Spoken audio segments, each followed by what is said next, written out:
Assalamualaikum warahmatullahi wabarakatuh. Kembali lagi bersama saya di Aneka Tema Official.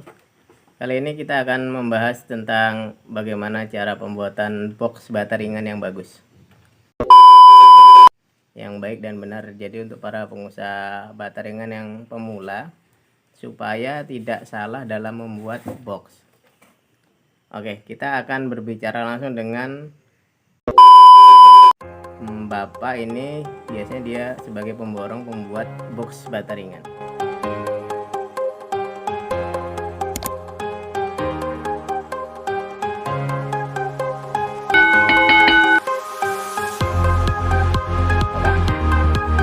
Jadi sekarang untuk harga box bata ringan itu berapa? Kalau yang kualitas yang ukuran besinya 3 mili, besi platnya ya. Kalau untuk hulunya, hulu yang ukuran 30 kali 30 sekarang bisa dengan harga 2 juta satu kotak. Itu yang ukurannya panjangnya 1,5 meter, lebarnya 60 cm, ketinggian 20 cm.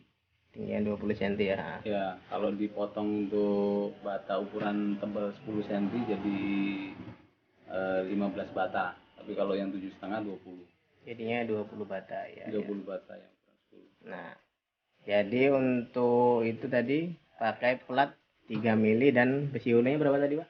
Besi hulunya 30 kali 30. Besi ukuran 3 cm kali 3 cm. 3 cm kali 3 cm. Nah, kalau misalnya bagi para pengusaha bata ringan ini, jika mereka ingin menghemat cara pembuatan boxnya misalnya, kalau misalnya dengan menggunakan besi hulu yang lebih tipis bagaimana, Pak? Apakah bisa lebih bagus juga? Kalau untuk besi hulunya agak tipis masih bisa, tapi kalau untuk platnya sebaiknya tetap pakai standar yang 3 mili itu. Karena kalau hulu itu kan dia walaupun dia agak tipis, tapi karena dia bentuknya hulu jadi dia bisa menahan beban. Tapi kalau platnya itu sebaiknya yang tebel supaya menghindari gelombang ya. Itu ya bisa lebih rata dan presisi terutama itu.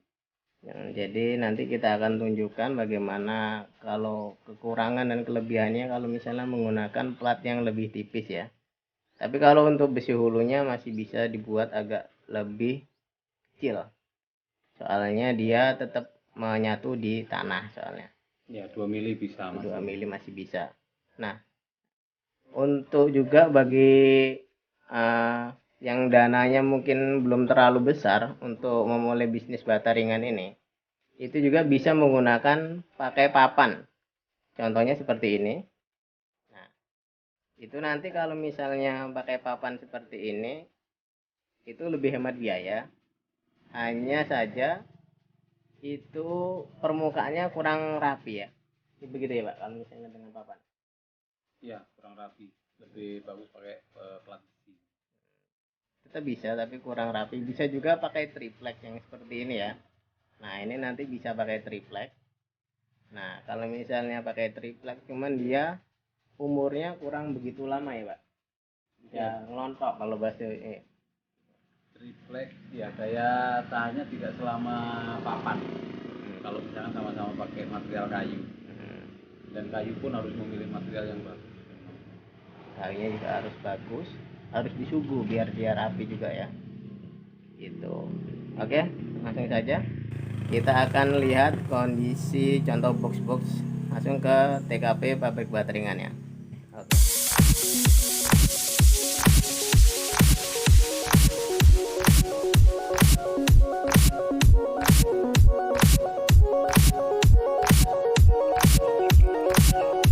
Oke. Kita sudah sampai di lokasi pabrik bata ringan ya. Kita akan lihat langsung contoh box-boxnya ya.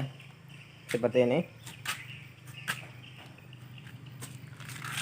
Nah, ini adalah contoh box bata ringan ya, dengan ukuran tingginya 20 cm, kemudian lebarnya yang ini 160 cm.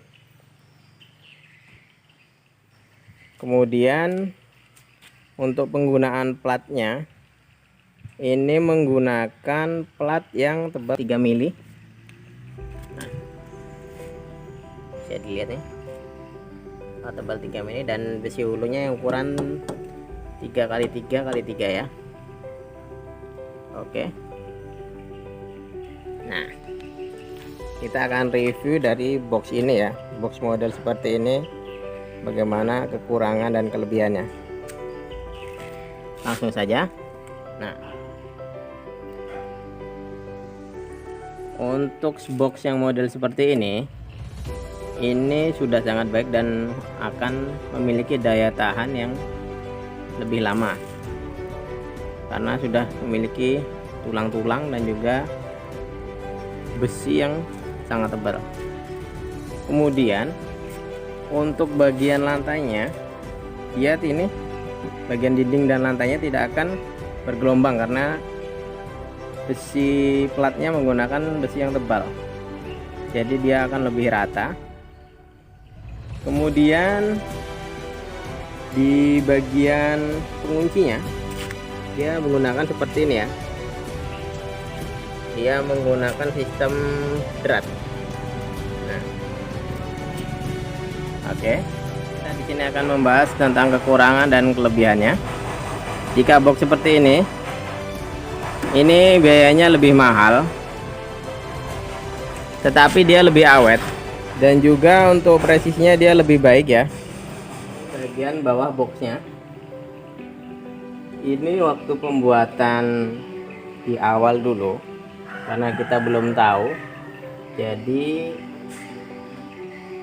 bagian bawahnya kurang tulang, jadi tinggal kita tambahin tulang, fungsinya agar dia lebih rata.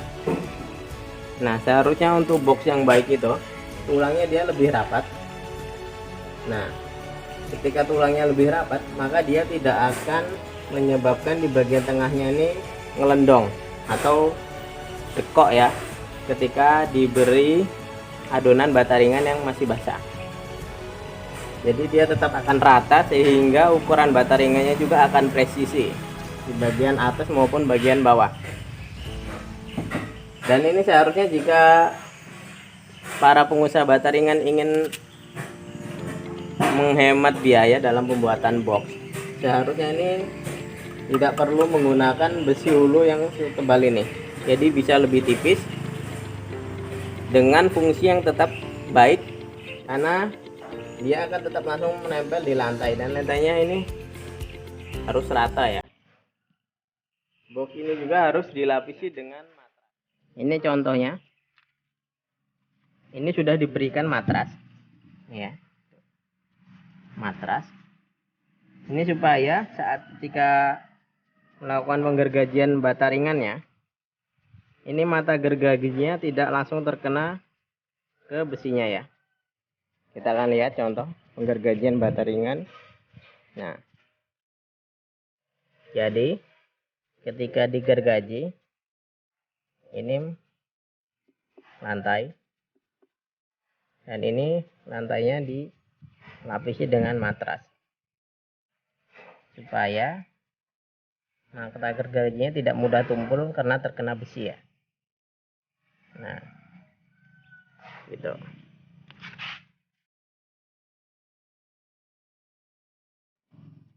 Nah, ini sebenarnya panjang yang tepat itu bukan 160 cm, tetapi 152 cm. Karena ini ketika panjangnya 160 cm masih ada sisa yang terbuang saat digergaji. Jadi sayang ya.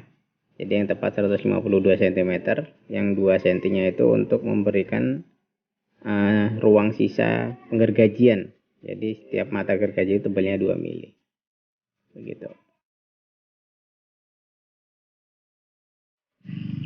Di sini juga box bata ringan ini harus benar-benar presisi lurus antara ketinggian kiri dan kanan, dan pemotongan plat-platnya ini harus lurus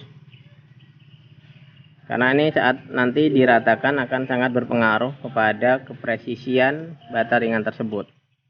Nah, ini sistemnya bisa dibuka semua ya saat untuk penggergajian. Contohnya seperti berikut ini. Nah, jadi boxnya dilepas semua dengan sistem menggunakan engsel yang seperti ini, engsel lepas. Nah, seperti ini. Dan sebaiknya untuk yang seperti ini itu seharusnya membukanya tuh bisa rata dengan tanah ya, contohnya.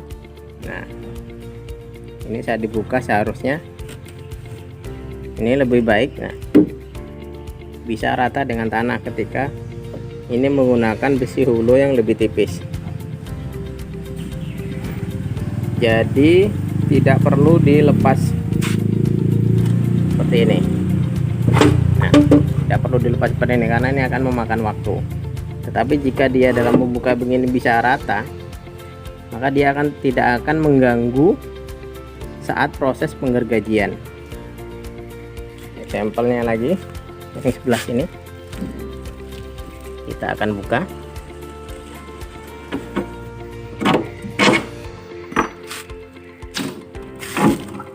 Nah, seyoknya ini seharusnya rata dengan lantai.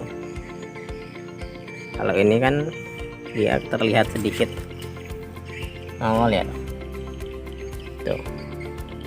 Tetapi jika yang lebih baik lagi, dia seharusnya bisa rata dengan lantai sehingga tidak perlu dilepas satu persatu. Nah, gitu. Jadi itu adalah cara membuat box bata ringan yang baik dan benar ya. Jadi untuk para pemula pebisnis bata ringan, supaya tidak salah dalam membuat box bata ringan dan tidak menghabiskan biaya.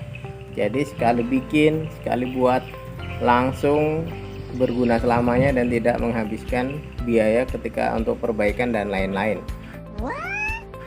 Selain itu juga pemanfaatannya juga lebih efisien, dan untuk anggaran dana yang dibutuhkan untuk pembuatan boxnya juga tidak memakan biaya yang terlalu besar. Jika kalian memiliki pengalaman yang berbeda, silahkan komen di kolom komentar, atau ada masukan, kritik dan saran, silahkan komen ya, komen.